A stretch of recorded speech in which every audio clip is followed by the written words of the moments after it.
Justin is widely regarded as one of the foremost experts in digital marketing. So we're really lucky to have him here today. And we're actually going to focus this episode on some cutting edge AI trends and how they can be embraced by the wine industry as a transformative force in marketing strategies. So in this episode, our three key takeaways and what we're very excited to learn from Justin about are first, leveraging some emerging AI tools for personalized wine marketing. So kind of like going beyond just ChatGPT, the rise of Agentic AI and its role in customer interaction, and third, staying ahead of AI-driven trends and ethical considerations. Welcome to Masterclass US Wine Market with me, Barbara Fitzgerald. In this show, we'll break down the complexities of selling wine in the US by discussing the relevant issues of today with experts from around the globe. Each episode serves up three key insights to help elevate your winery's presence in the US market. So grab a pen and paper and let's pave the way for your success in the US. Hi, everyone. Welcome back to Masterclass US Wine Market. Today, I'm thrilled to welcome Justin Noland to the show. Justin is the Vice President of Digital Experience at Treasury Wine Estates, which is one of the global leaders in wine.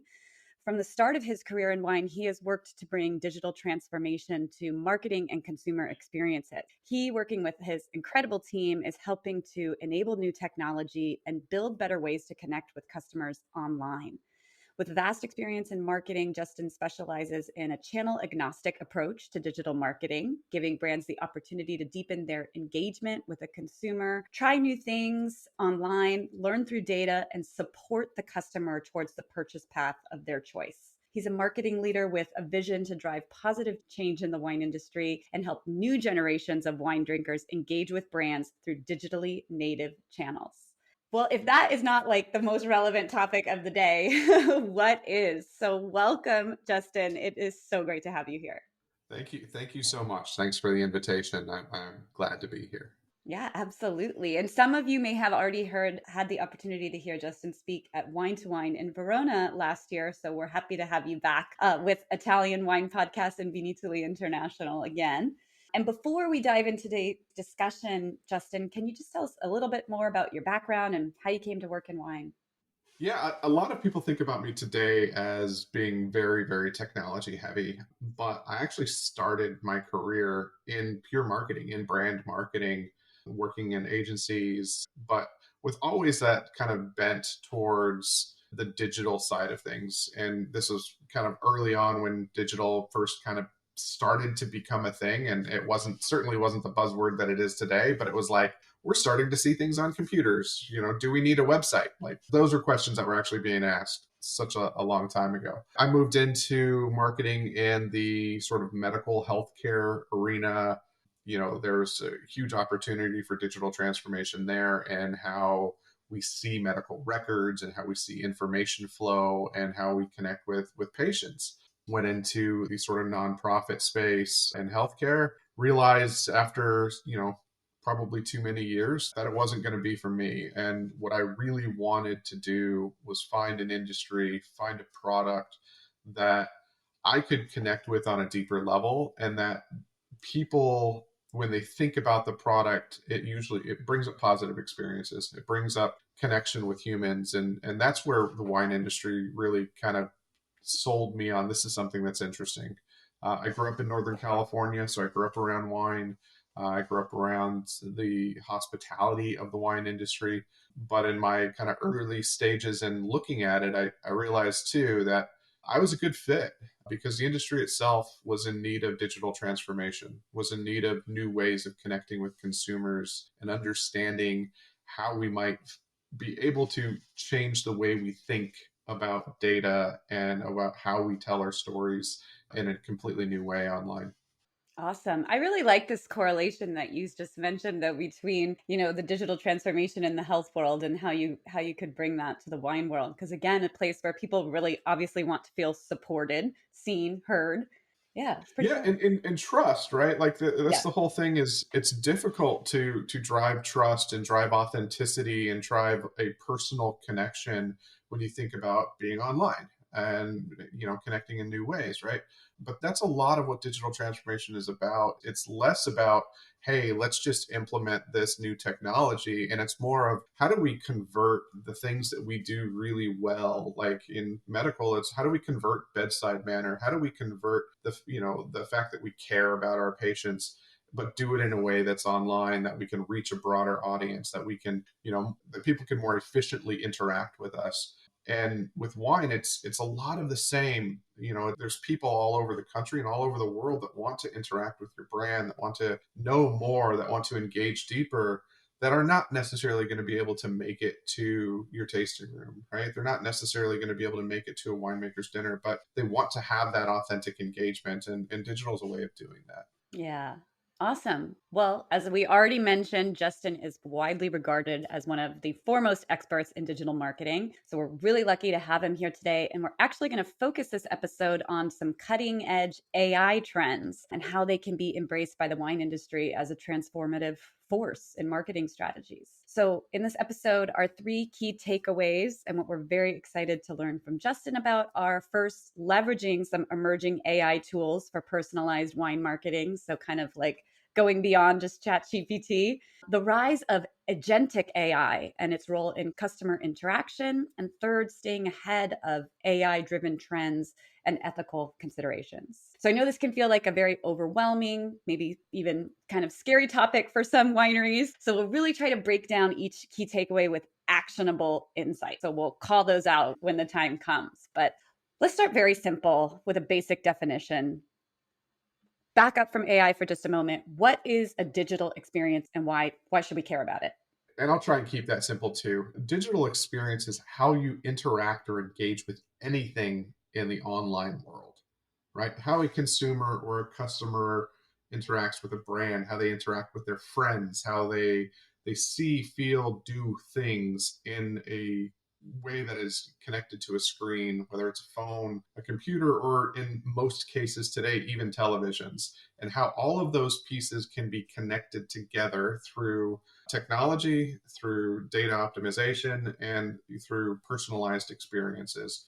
Essentially, when you think about digital versus you think about the broader technology infrastructure that people work, like, the digital teams aren't working on software that runs our wineries, right? We're not working on the HR software, the payroll software, stuff like that. We're working on those marketing technology pieces, those elements that allow our brands to connect with consumers, that allow us to better engage our retail partners, to really connect in a really meaningful way. And as long as it's being used through technology, through some kind of screen, some kind of audio, some kind of anything that delivers it through technology, that's a digital experience. Yeah, a great call out that the IT department is like the internally focused one, but the digital department is really the externally focused one.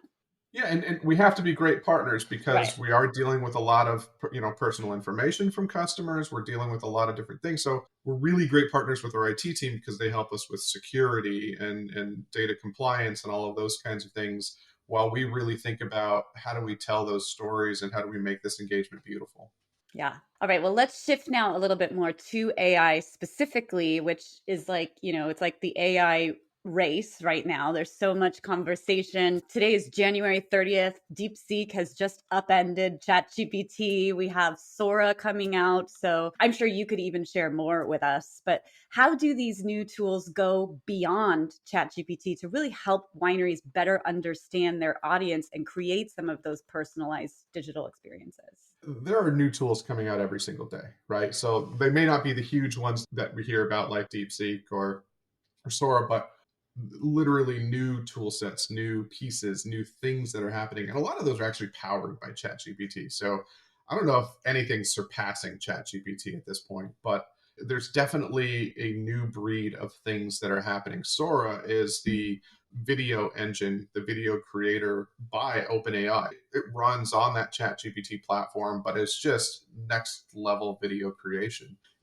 Think about, like, ChatGPT is this really, really robust system, right? But there are others that are being built, like saying, hey, we could probably do this with less computational power that could be more specific to like technical building and coding, that could just be more efficient and faster. And I think the biggest component of it is open source. So people can actually get a look a little deeper into that black box. So it's not quite as opaque, so that developers and real tech nerds like us can say, I understand what it's trying to accomplish here. And now I can build something that works with that in a different way. So it's really the emerging trends are having a clearer understanding of the technologies that are being used so that we can all start building tool sets that go beyond the regular capabilities. Talk about like agentic AI and things like that. That's really starting to get us into this next level, this next step. And if anybody that's kind of looking at those things, just look at what an AI generated image was 12 months ago versus an AI generated image today. And it's remarkable how far we've come that quickly. Yeah, amazing. And as you mentioned also Sora, like the ability to create this like pretty high quality video content, which, even 2 years ago was not really accessible for a winery with a small budget. Maybe they only make, 5,000 cases or 60,000 bottles or less than that. And, all of a sudden it's kind of democratizing the content that you can put out into the world, right? Yeah, absolutely. I mean, especially as you start getting creative with short scene, cuts, between like the B-roll footage that you could have at your winery and of the vineyards, and just some basic things that you can put together in a program like Sora. Overlay that with a winemaker talking, and you have some really interesting content. Incredibly, reasonable costs. So I think that's one of those cool things where we start looking at it, and that cost per content element of marketing starts to be driven way down and gives people a lot of opportunity that maybe, they're not great at video editing, they're not great at shooting, they're not great at other stuff, but they have a story to tell. It gives you other opportunities and ways of doing it in really cool and meaningful ways. Yeah, awesome. Okay, so here's like a good actionable insight, but how can wineries kind of stay ahead of these, or AI, excuse me, help wineries stay ahead of emerging trends and consumer preferences? Yeah, so this is a tough question, right? Because I think emerging trends and consumer preferences are one of those things where the more you're listening to customers, the more you're out there engaging with customers, not just customers in your tasting room, but more broadly and thinking about it. That's where you're going to start. That's where you see your trends, right? However, AI does a really great job of crunching data in different ways. So being able to upload, information coming back from retailers, information coming back from your own systems around what people are buying and how they're buying and what are they buying with, that can help you pretty easily, get a sense of what your consumer trends look like. And that's something ChatGPT can do immediately, right? You can upload systems, you can upload, onerous amounts of data and then ask questions about that data, and it can sort of give you some insights right back. That being said, this is where you kind of get into some of that agentic AI and start thinking about how you can use some of those tool sets to maybe not necessarily even focus on that aspect, but it could take away some of the other mundane things that you're doing so that you can spend more time looking at consumer insights, that you can spend more time with social listening tools and understanding kind of what is being said out there right now about your brands. Definitely. And such an important call it. I think we don't need to be looking externally so much to understand what drives consumers. We need to know what drives our consumers, and that's in our data. Absolutely. It's far easier and far cheaper to keep one of your customers and keep them happy than it is to find a new one. And if you're looking at your data and understanding what those customers care about, you'll see the trends of where they were before and where they're heading now. And you can get a sense of what it'll take to get ahead of that. Whether that's, new experiences at the winery or a varietal shift or anything along those lines.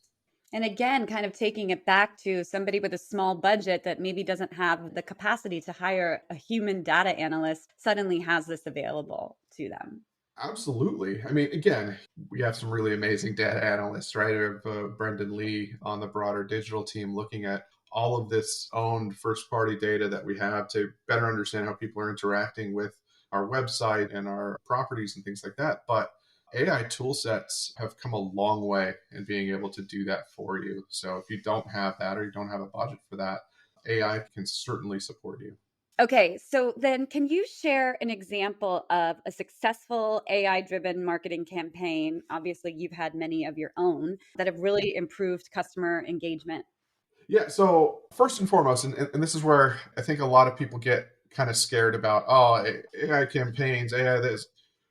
AI has been involved in marketing campaigns for years already, many, many years, right? So, all of the data analytics side of the platforms like Meta, where they are optimizing what copy goes with what image, that is all AI driven through essentially machine learning, which is part of the broader space of AI. So, it's not that we haven't been using it already, it's that we are getting better at understanding the insights and getting able to generate new stuff so that if there's product copy that seems to be working, AI can generate copy that is similar to allow you to create better ads and stronger campaigns.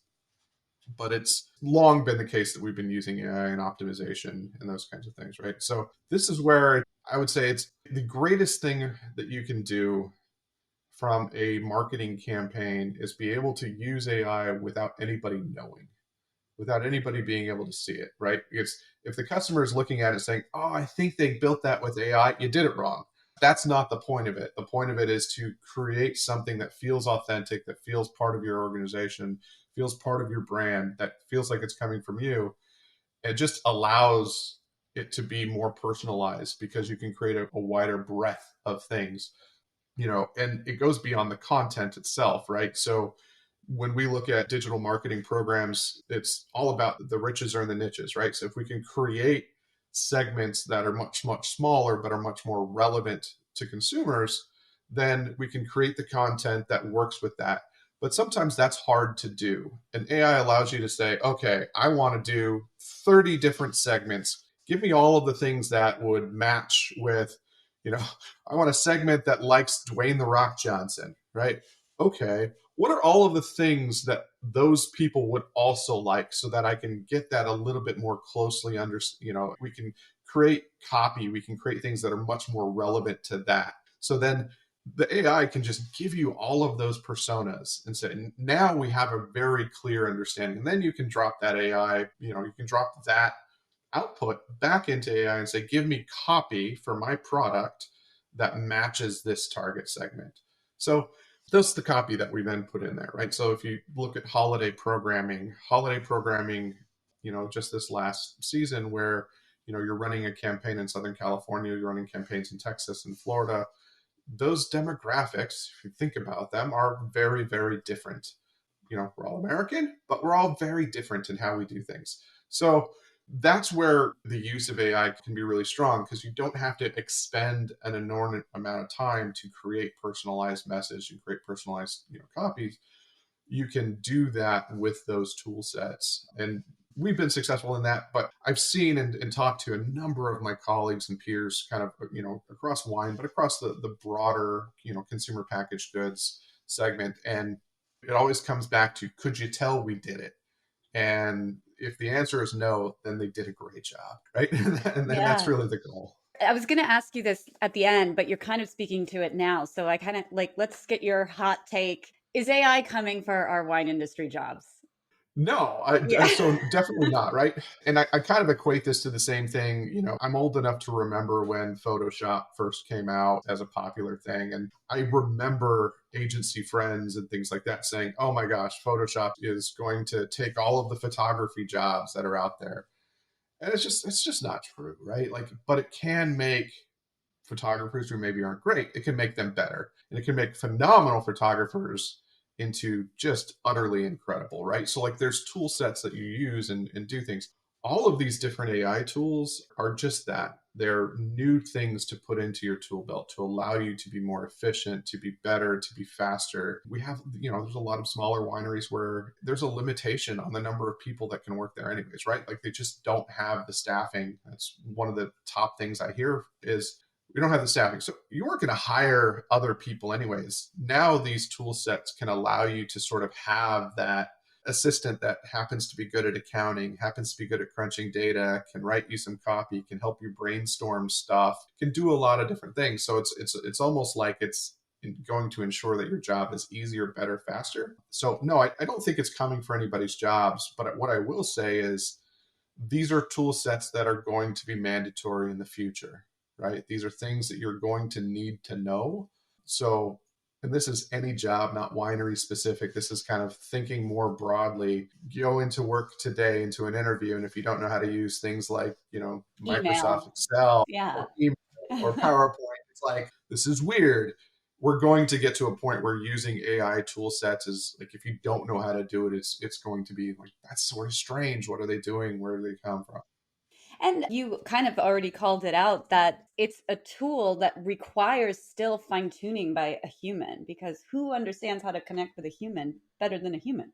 Absolutely. Help you expand, the things that you're doing, help you with your own internal bandwidth. I mean, there's not a lot of people that go to work saying, man, I have so much extra time today, Yeah. right? So like think about those kinds of things. And if you had the opportunity to spend more time on something that you really love doing and less time on some of the other stuff, like, don't you think you would be better at that one thing that you actually enjoy and love, that you'd get better output? And that's the thing that I'm really hopeful with AI that we can accomplish.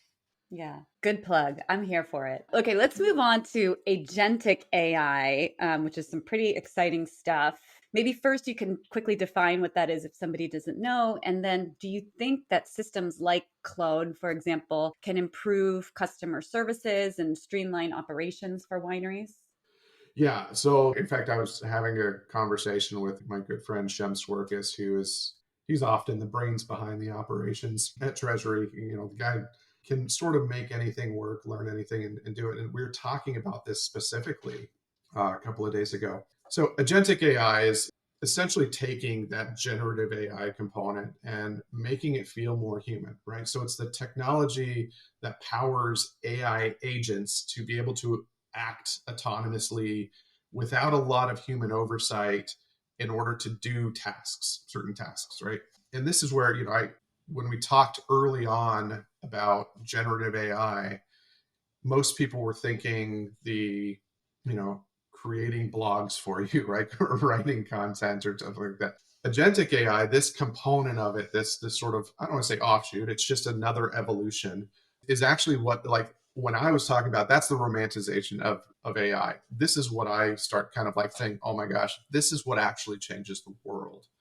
And the reason for that is kind of what we were just talking about, right? Agentic AI is an AI that can sit on your desktop with you. And say you get a task, if somebody drops you an email because it's a new vendor or something like that, and they're like, hey, I need you to fill out this 7-page form with all of this information, with all of these things. And of course you can do it, right? Like, you could go look up each of those different answers. You can go find the data sitting in this other Excel sheet of all the addresses you need to ship something to, whatever it happens to be. But that's going to take you 45 minutes that you would much rather be spending on something else, because this is just dull, droning kind of work, right? Agentic AI is the AI that can do that work for you. That you can say, hey, I need you to fill out this form, go find the information, and the information's out there. It'll look through, maybe it's looking at an Excel sheet, maybe it's looking through other stuff. And if it can't find something, it'll say, pop up, be like, hey, I can't find this. Where should I look? Just like, an intern at a company might be, just like a new hire might be. If I can't find this, where should I look? You answer that question, they go look for it, right? So that's the level of thing that, again, if you can get that tool set to work for you and you feel comfortable with it, and all of the parameters work, that might save you a couple hours a day, right? And if you think about saving you a couple of hours a day so that you can work on something else, so that you can do something else, so that you can be more productive in something else, if that's not changing the world, I don't know what is for people like me. So this is one of those things. How does it help in customer service? How does it help in winery operate? This is part of AI that can help in every single aspect of every business that we have. Whether you're using it specifically to answer customers' questions, which I think you can, because the vast majority of customer questions kind of boil down to, 80% of the questions are a very small number. And then there's 20% that are a little bit more, specific to their needs and their sets. So, building programs that allow a very human feeling conversational AI to answer all of those basic questions so that your team doesn't have to do that is great. And again, does that mean that the team gets smaller? I don't think so. I think it allows you to start outreach. It's to say, how do we proactively make this even better? How do we make our, we're always talking about luxury experiences and how do we create better and better experiences. It's that high touch personal stuff. And that's what customer service can do, right? Like that's what our customer care teams can be really thinking about is, okay, I don't have to answer these kind of, let's say, nonsense questions, right? Because they're repetitive, they're constant. Like that's gone. Now, how can I make these other ones that are really unique and really specific? How can I make them feel special in how I'm answering those questions? So yeah, I think there's a lot of different ways that we can do that it'll enhance the customer experience, which is always a good thing. Experience. That's how people see products today. But yeah, I mean, even into winery operations, again, take it back to the same things that I was just talking about. Everybody in the operations team has those same dull tasks, has those same things. If they could take an hour, that away and then be able to refocus on how do we make our jobs safer? How do we make, ourselves more productive in ways that make sense? Then we really start impacting the lives of everybody across the organization. Definitely. And it sounds like basically it's about like delegation and prioritization. And, what are your skills and where do they bring the most value to your company? Is it spending 45 minutes filling out the most boring form that, every compliance thing needs? Or is it doing something a little bit more specialized? Yeah, it's, like I was thinking about like that whole, if you're doing tasks that sort of like bring you energy, right? Like that make you feel good, that make you smile, like those are the things that you're super passionate about and they will drive you to do exceptional work. If you could do more of those every day and less of those tasks that, and again, everybody's tasks are different. There's lots of people that like this sort of drone work, right? That's fine too. But if you can do less of the work that zaps your energy, that like, it's like, this is my will to live is like just gone because of this thing, right? Less of that and more of that super high energy, high focus, passionate stuff. Not only do you create better output for the organization and the company, that's a great thing, but you enjoy it, right? Yeah. And you have that level of happiness goes up. And that's really what we want to accomplish with technology. Yeah. Make our lives easier, better, and, more able to actually be also connected to like you said, passion, success. Absolutely. Okay, another, I think, important, actionable insight. How can wineries maintain their brand personality and their authenticity while also embracing AI driven innovation? This is great. So this is, I think we get back to the generative AI start here, right? And this is where we start to get a little bit more complex with how we might use generative AI.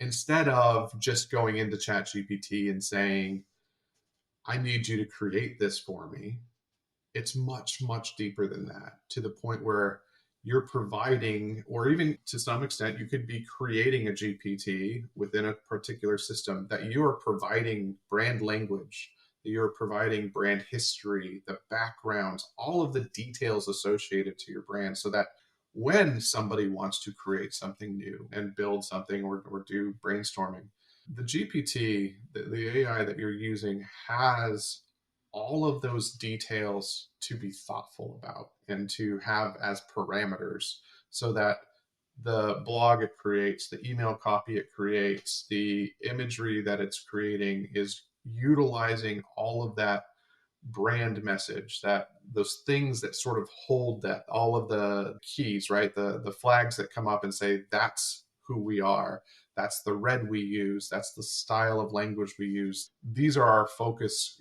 points. And quite frankly, can even support, a brand team or somebody who's leading that marketing to make sure that the rest of their teams are not jumping into an area that they maybe shouldn't be, right? Right. It's not Yeah. necessarily even that the AI is creating the content, but you can create content and then plug it back into an AI and say, hey, does this meet my brand standards?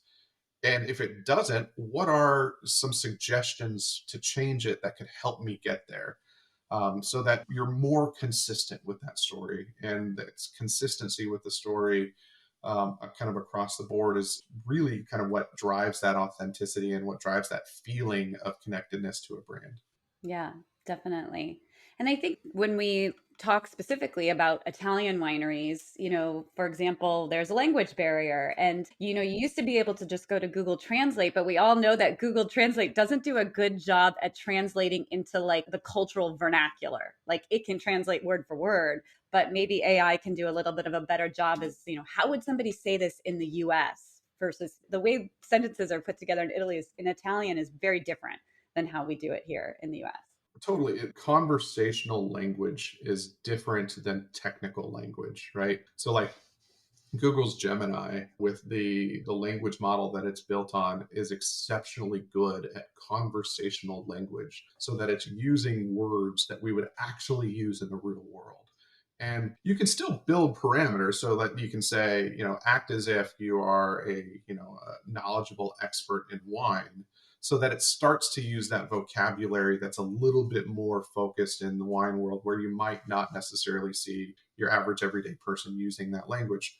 So, kind of creating that avatar in the first place, but still using a conversational model like Gemini can give those kinds of things to you so that when you're translating it, it still comes across in that translated conversational language as opposed to the technical language. Yeah, no, it's definitely, it's being used, I mean, quite frankly, everywhere, whether you Yeah. know it or not. Even a lot of the tools now that are about translating websites and building new websites are all using AI models to make those things better, because even that direct level translation can be a little funky, so that it's more of let's input this information into an AI translator that's conversational so that it can be like, yeah, that sentence by itself isn't going to work, but let me give you another sentence that is more like the Mm-hmm. thing that you're trying to say, and I'll pull it in here. Or there's just stuff that's okay, that's never going to work. We're just going to dump it out. And it helps make all of those kind of things better. Being able to communicate in multiple languages, I mean, especially here in the US where you want to deliver in English and in Spanish and quite frankly in lots of other different languages because of, how multicultural we are, is super, super important. And that's both external and internal, right? The broader, the more that you can communicate with your own teams in multiple languages so that everybody feels, essentially welcome, but they're all getting the right message, as opposed to that, old school telephone game of I deliver this message to you to that message. So that by the time it gets down to the fourth, fifth, sixth person, it's definitely a different message, right? Yeah. So how do you control that narrative and make it interesting? And AI definitely helps with that. Yeah. I love that call out for the internal importance too. I think I was listening to Cynthia Lore talk about how they run all of their team meetings bilingually in Spanish and in English. And, especially for those of us here in the US wine industry, like that is so important for everyone to understand where we are, where we're going, company mission, goals, challenges. Like I thought that was so cool and I'd love to see more of it. So maybe AI makes that possible now. Yeah, we had some. I think it was back towards the beginning of our fiscal year. Our CEO Tim Ford actually did some internal messages to broader different teams where he was, it's a video that gets posted on our workplace, and he, it was in English, but he also posted in a number of other languages, and we all kind of joked internally like, hold on, like, is this an AI thing? Or no, Yeah. he actually did just actually do it in the different languages, which was awesome. That is so cool. But I think it was one of those things that, again, just taking that extra step to like connect with your team and to Yeah. connect with the people that are working there is huge. Yeah. And if you can't be, as awesome as him and do it in all these different languages, then yeah, using AI is the next best thing. And how you connect internally reflects on how you connect externally, right? Love that.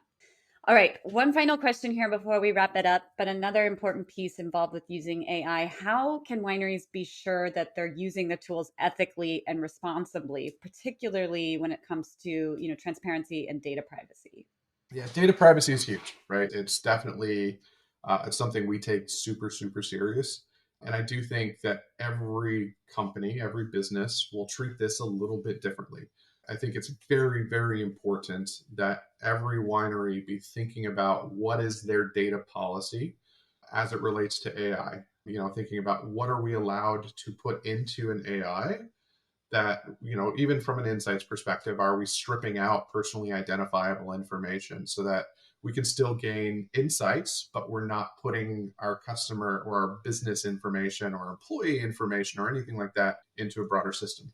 You can also be really thoughtful about the tools that you use, right? So, we use Microsoft Copilot for a lot of different things. And one of the reasons for that is because we have an agreement, with Microsoft around how our data is used there, right? So there's a lot of different things that can be done, but I do think every single organization should have their own conversation about how do we think about data? How do we think about what data is allowed to be put into an AI to be able to be used?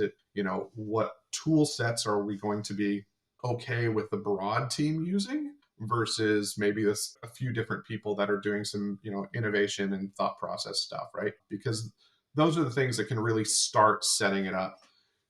From an ethical standpoint, I mean, there's certainly, as you get into really niche topics, the likelihood of there being an expansive library of content for an AI to learn from gets lower and lower. So, thinking about ensuring that, we're not plagiarizing text. We're not, just literally taking, there's only one person who's ever written about this topic and, the AI is now seeing it, right?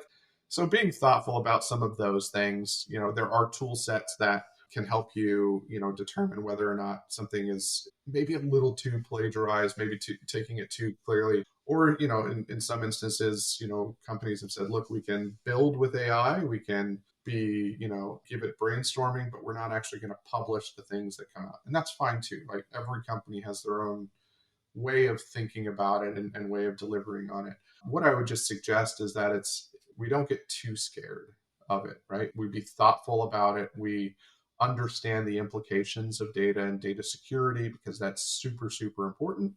But we don't let that stop us from trying things that are new and learning new tool sets and being innovative as an industry. Yeah, there's a lot of things that we should have a little less fear around when it comes to trying out these new things in our industry. But that one too, like we want to make sure we're doing it ethically, absolutely. But there are ways to do that. So you don't need to be scared to try. Yeah, I mean, some examples, again, not a treasury thing, but we have conversations with other people and, you start hearing like, oh, I'm putting my, all of my notes from my team member into an AI to help write their quarterly review or something like that. And it's like, to me, it's like, maybe you should do that yourself, right? Like, Yeah. but at the same time, I've definitely have people that their communication style may not jive with broader organizations. So they'll be like, look, I'm going to write an email. I'm going to put it into AI and be like, can you soften this for me a little bit so that I don't come Yeah. across as harsh? I get that. I understand where those things are. I think there are definitely tools that can be used by anybody. And if we're thoughtful about what makes the most sense for us, what, company wise we're comfortable with, we can do, just be open, have those good open conversations.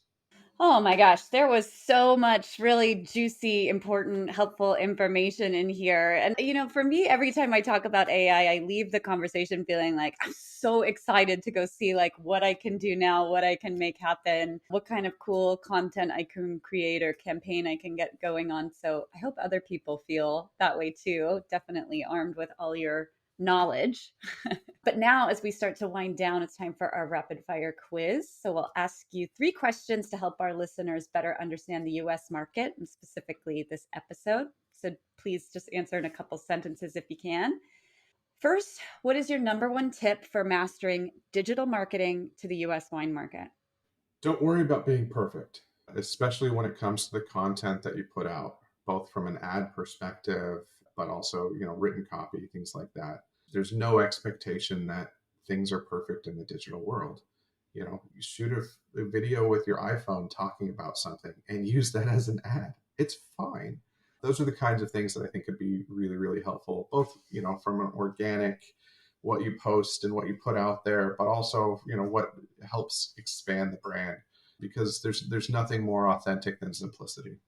Love that. Love that. And content is so dynamic, right? And I mean, it's important, but it's also kind of fleeting in a way. Like it doesn't live that long. It cycles through so fast. I saw a spirits brand, and again, it's a celebrity-led spirits brand ad the other day that they're using both in digital programs, but also like in like movie theater preview kind of stuff. So they're using it in those sort of bigger, bolder Broadways. And it was literally that celebrity on a cell phone video while he's on a plane talking about the new product and saying, thank you for trying it. I mean, awesome. Yeah, it's a celebrity, but they're not worried about all of the other aesthetics that come with it. They just want you to know that they're, here's what it is, here's who's behind it, and thank you for trying it. Yeah. Great.